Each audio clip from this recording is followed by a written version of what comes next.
Here we go. Western Michigan and Ohio State. In addition to this game, we're also going to be talking about Boise State, Oregon, Texas, Michigan, and Nebraska. Colorado. We'll also have our upset SEC pick for the weekend as well that we'll give you. Kris and I have the same one. We have the same one. If it's different, it's different. It is what it is. But let's talk some Ohio State, Michigan right now. Kris, obviously, Ohio State favored by 38 in this game. This is not going to be a contest. At least it should not be a contest. If this is a contest, Ryan Day's seat just got hotter than what a lot of people have been saying it is. However, this should not be a contest. Western Michigan did give Wisconsin a little bit of a game, but mostly if you're Ohio State here, you're just watching that offensive line. You're kind of watching that defense a little bit. Underrated player for me that I'm going to be watching in this game is Caleb Downs. He had 3 missed tackles last game. When I went and did that rewatch, like he was playing free safety, so it's different for him. But I don't know. What are your thoughts, Kris? Is there anybody you're going to be watching specifically that you want to see play well for Ohio State? This is a slight step up from Akron, but this should be a game that obviously is no danger. What I will say is the thing that I'm really intrigued about is this defensive line rotation. I want to see how they continue to use it to see if we still get more of the Rushman package stuff. I would like to see a guy like Caden Curry maybe play a little bit more in the first quarter. It felt like whenever he got in the game, he wreaked some havoc. I know Kenyatta Jackson has been getting a lot of flowers, but I'm really intrigued on what a guy like Caden Curry does. Really, for this game, instead of specific players, I mean, I know I mentioned Caden. I'll be paying close attention on rotations, right? I want to see like how many guys we get in early.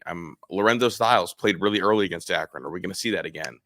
I mean, we saw Arvo Reese pretty early, and Ryan, he got 38 snaps. Ryan Day said we need to play him even more. I want to see kind of what his role is. But really, that's what I'll be keeping an eye out on. I don't expect Donovan Jackson to be a go this week. Maybe I'm wrong, but honestly, I'd be okay if we didn't see him because he is nursing that hamstring until Michigan State.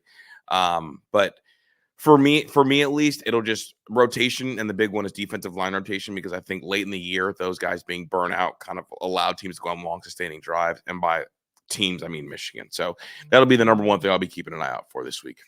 Yeah, for sure. I think you have to see those rotations. You have to see them have that Rushman package as well. You definitely want to get this Western Michigan offense in third and long situations, because if you're not going to get Western Michigan in third and long situations, guess what? You're not going to get the big boys in third and long situations very often. So it's going to be imperative for Ohio State. But that offensive line has been kind of the talk of the town. But on you guys' show, you seem to have a little bit of a different perspective. You still are critical of the offensive line, but maybe not to the aspect of what some Ohio State fans are. You're kind of looking at the tight ends a little bit too. Can you just talk through your thoughts on the offensive line? Is it as big of a concern as Ohio State fans are making it? Or are you like, listen, guys, move on. There's some other stuff to look at here other than that. So it's funny. I'm in year 7 or 8, I believe, of covering sports, and for football, at least, I've always found that the first couple weeks of the year, you always see the worst offensive line performances across the country. Always been that way. Even teams with experienced offensive lines look tough to start the year because that's such a gelling position. I think Oregon has a pretty decent offensive line. I think it's probably a top 8 defensive line. They struggle with Idaho. Last year, we saw Ohio State. I know that they had their struggles against Michigan, but nobody else blocked Michigan's front 4 better than Ohio State. In week 1, they couldn't block Indiana. Did they have at moments struggled against Akron? Yeah. A lot of that I think was Austin's fault. And I think Austin's going to grow and be a better player at some point. But early season offensive line play, I more look, okay, are you, when things click, do things click? When things click, are you moving guys off the ball? The answer was yes. The tight end blocking was pretty bad, and some run plays got blown up with that. I think the offensive line probably played at a B level. No sacks allowed, which and no tackles for loss allowed. So if you give me that, I'll take it. But I think early season offensive line play is always going to be clunky.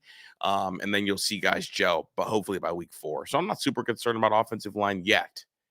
I reserve the right to be worried about offensive line, because if we get to Michigan State and they're blocking the same as they blocked against Akron, I'll be the first one. Hey, Justin Fry, it's not good enough.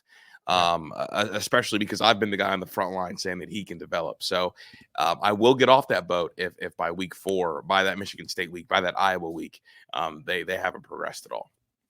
Yeah, and it's important to know, like you said, Austin, he is starting in place of Donovan Jackson. At least he did against Akron. We'll see if that same thing happens here. And then they also have the right guard position They had that rotating as well. You saw Carson Hinsman in there for a couple of drives. You saw Tegra in there to begin, Tegra Shabola. So it's going to be interesting to see. But at the end of the day, I kind of like them putting them in the situation where it's like, look, if you're a young guy, you need to get in there and you got to play. I was very impressed with Seth McLaughlin. I felt like he was a good offensive lineman, and I felt like the snaps were good. I mean, there was maybe one low snap, I think, that I can remember. But other than that, there really wasn't, issues with snapping or anything like that. If you notice, Alabama had a number of issues Yes, they snapping. did.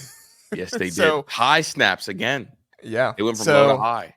I think that kind of proves the thought process Ryan Day was talking about, that it could have been a cadence thing with Jalen Milroe, because it just seemed to be not that bad for them. So Yeah, I've talked to a couple of players on the team too. They said when he first got there, one of the things he was doing was snapping the ball really, really hard.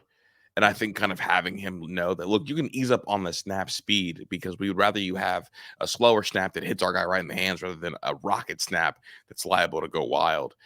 So I don't know exactly what the philosophy is over there at Bama, but it does feel like this new center, whether it's a cadence issue, whether it's a pacing issue, it feels like the Alabama center thing isn't a Seth McLaughlin problem. At some point you look, it's okay, if this is happening with this player, this player, this player, and this coach and this philosophy is a common denominator, or this plays the common denominator, at what point do you look around and be like, oh, like, no, that teaching is wrong, not the yeah. kid is wrong. So I'm not too worried about Seth. I thought Seth looked really good too in run plays, especially being strong, getting downhill. I mean, he looks like a guy that could be an NFL guard. So I was really pleased with him week one. I was as well. All right, let's get to some score predictions. You gonna do score predictions, Kris, or is it just Yeah, me? I'll just All go right, sweet. What do you mean? Uh, Yeah. Well, I know you got a show tomorrow. I didn't know if you were saving them Come on, till man. then or anything. So, No, all right, no. my score prediction for Ohio State, Western Michigan, I think it's going to be a little bit less. I'm going to go with 42. I don't think they get a field goal in this game. I think that Ryan Day really goes for it and says, we're not doing the field goal thing. Have a seat. What's his name? Jaden Fielding. Go have a seat, dude. We're going to score in the red zone every time we get there. So I'm going to say 42-3 in this one. Maybe one defensive touchdown, but I'm not banking on two. Listen, we had two last time. You won a bet with two, so congratulations Yes, I did. to you. I turned $25 into $700 with the two defensive touchdown bet. Isn't that ridiculous? That's ridiculous. Ridiculous. So if you have any bets for us, make sure you share them with us, because Yeah, apparently no, you know something we don't.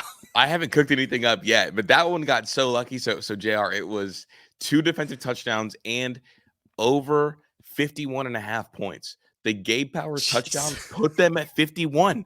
And then the field goal put them at 52. That's how I cleared the bet. But for this game, I've got 49-10.